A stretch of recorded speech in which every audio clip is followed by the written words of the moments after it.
नमस्कार, मी स्वाती तुमचं आपल्या टेस्टी किचनमध्ये खूप खूप मनापासून स्वागत करते. थंडीला सुरुवात झालेली आहे. थंडीमध्ये हमखास बनवले जाणारे पौष्टिक असे डिंकाचे लाडू मी आज बनवणार आहे. अगदी सोप्या पद्धतीने मी इथे पाकातले डिंकाचे लाडू बनवले आहेत. त्यासाठी मी इथे अचूक प्रमाण सांगितलेले आहे, त्यामुळे लाडू बिघडण्याची शक्यताच नाही. खोबरं न भाजता पटकन होणारे डिंकाचे लाडू आज आपण इथे बनवूया. चला तर वेळ न घालवता रेसिपीला सुरुवात करूया. त्यासाठी मी इथे 1 किलो खारीक घेऊन त्याची पूड करून घेतली आहे. तुम्ही रेडीमेड खारीक पावडर वापरलात तरीही चालेल. आता 1 किलो खोबरं मी किसून मिक्सरमधून बारीक असं वाटून घेतलेलं आहे. 1 किलो साखर, 100 ग्रॅम बदाम आणि 100 ग्रॅम काजू घेऊन त्याचे बारीक असे तुकडे करून घेतलेले आहेत.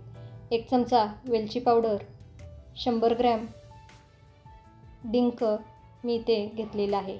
हे डिंक मी तळून घेणार आहे आणि 1 पेला पाणी इथे मी पाकासाठी वापरणार आहे. सॉरी, मी इथे तूप दाखवायला विसरले आहे.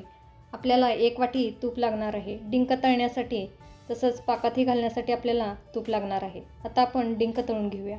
त्यासाठी मी कढईमध्ये 1 वाटी तूप गरम करण्यासाठी ठेवलेलं आहे. तूप छान गरम झालं की यामध्ये थोडं थोडं डिंक घालून आपल्याला छान व्यवस्थित असं तळून घ्यायचं आहे. डिंक पूर्ण फुलेपर्यंत आपल्याला याला तळून घ्यायचं आहे. एकाच वेळी खूप सारं डिंक न घालता थोडं थोडं घालून याला व्यवस्थित असं तळून घ्यायचं आहे. तुम्ही बघू शकता मी इथे थोडंसं डिंक घातलेलं आहे आणि याला व्यवस्थित असं तळून घेतलेलं आहे. हे डिंक छान तळलं गेलेलं आहे. आता यातील तूप नितळून हे डिंक मी बाहेर काढून घेते. तर यामध्येच आपण मगाशी दाखवलं त्याप्रमाणेच सर्व डिंक मी तळून घेणार आहे. फक्त थोडं थोडंच आपल्याला डिंक घालायचं आहे. जर तूप खूप जास्त गरम झालं असेल तर गॅसची फ्लेम थोडी कमी करायची आहे आणि हे डिंक व्यवस्थित असं तळून घ्यायचं आहे.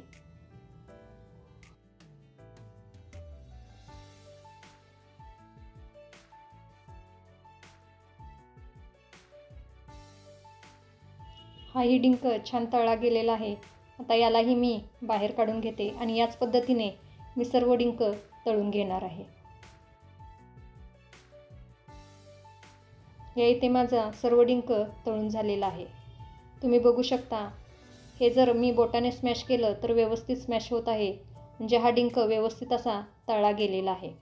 आता याला थोडं थंड होऊ द्यायचं आहे आणि याला हाताने असं चुरून घ्यायचं आहे.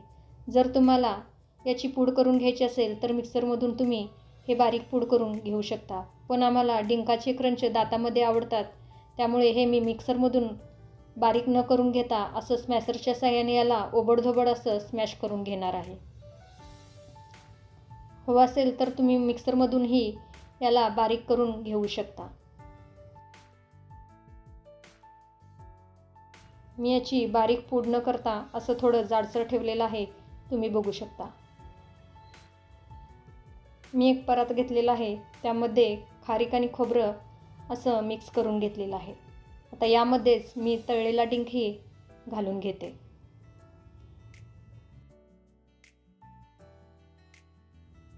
डिंक घालून झालं की यामध्ये मी जे ड्रायफ्रूट्स घेतलेलं आहे ते सर्व घालून घेते.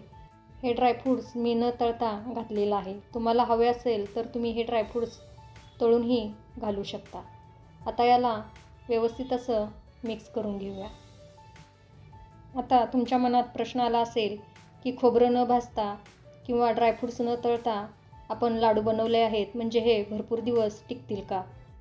तर हो, खोबरं न भाजता आणि ड्रायफ्रूट्स न तळता वापरले तरी हे लाडू भरपूर दिवस टिकतात. आता हे माझं सर्व मिक्स करून झालेलं आहे. आता यासाठी लागणारा आपण पाक बनवूया.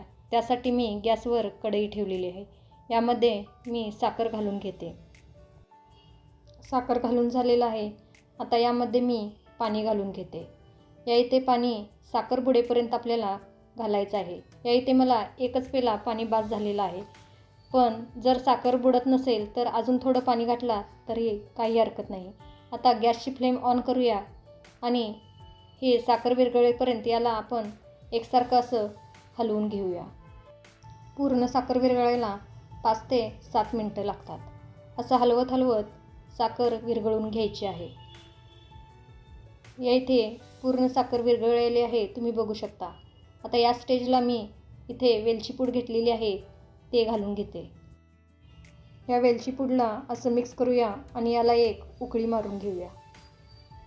अगदी 2 ते 3 मिनिटातच या पाण्याला उकळी येते. या इथे उकळी यायला सुरुवात झालेली आहे, तुम्ही बघू शकता.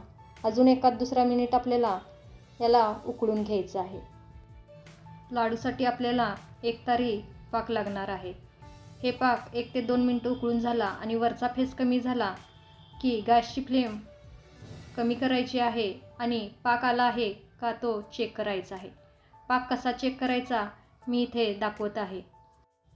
पाकातून चमचा काढायचा आहे आणि याला शेवटच्या थेंबाला तार आली तर आपला पाक तयार झाला आहे असं समजायचा. तुम्ही बघू शकता या इथे थेंब पडताना याला तार आलेली आहे, म्हणजे आपला पाक तयार झालेला आहे. पाक तयार झालेला आहे. गॅसची फ्लेम बंद करूया आणि हे बाजूला काढून घेऊया. तर हे मी बाजूला काढून घेतलेलं आहे. यामध्ये मी 1 वाटी तूप घालून घेते. जर डिंक तळताना तुमचं तूप शिल्लक राहिला असेल तो तूप यामध्ये वापरला तरीही चालेल. आता हे मिक्स करूया आणि यामध्ये खारीक, खोबरं आणि ड्रायफ्रूटचं जे आपण मिश्रण केलेलं आहे ते घालून याला एकसारखं असं हलवून मिक्स करून घेऊया. या इथे तुम्हाला जर खसखस आवडत असेल तर खसखस भाजूनही घालू शकता. आता मी एकसारखं याला मिक्स करून घेतलेलं आहे, तुम्ही बघू शकता.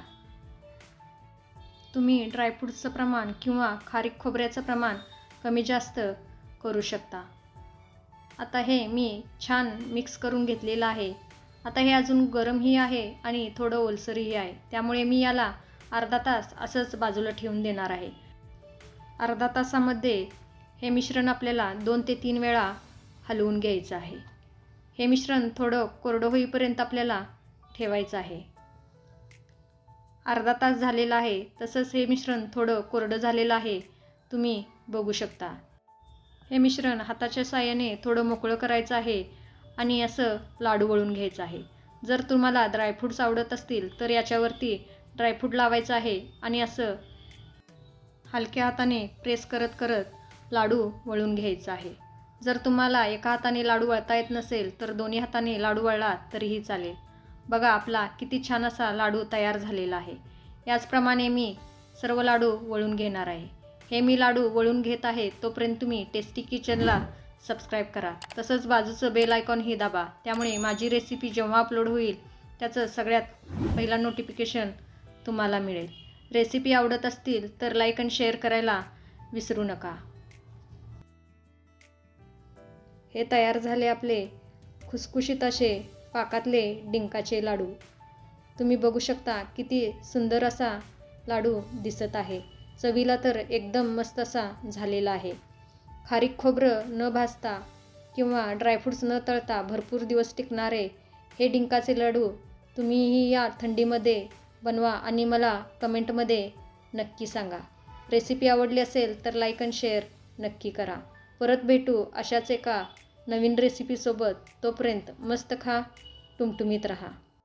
वेळात वेळ काढून ही रेसिपी बघितल्याबद्दल खूप खूप धन्यवाद. Bye bye.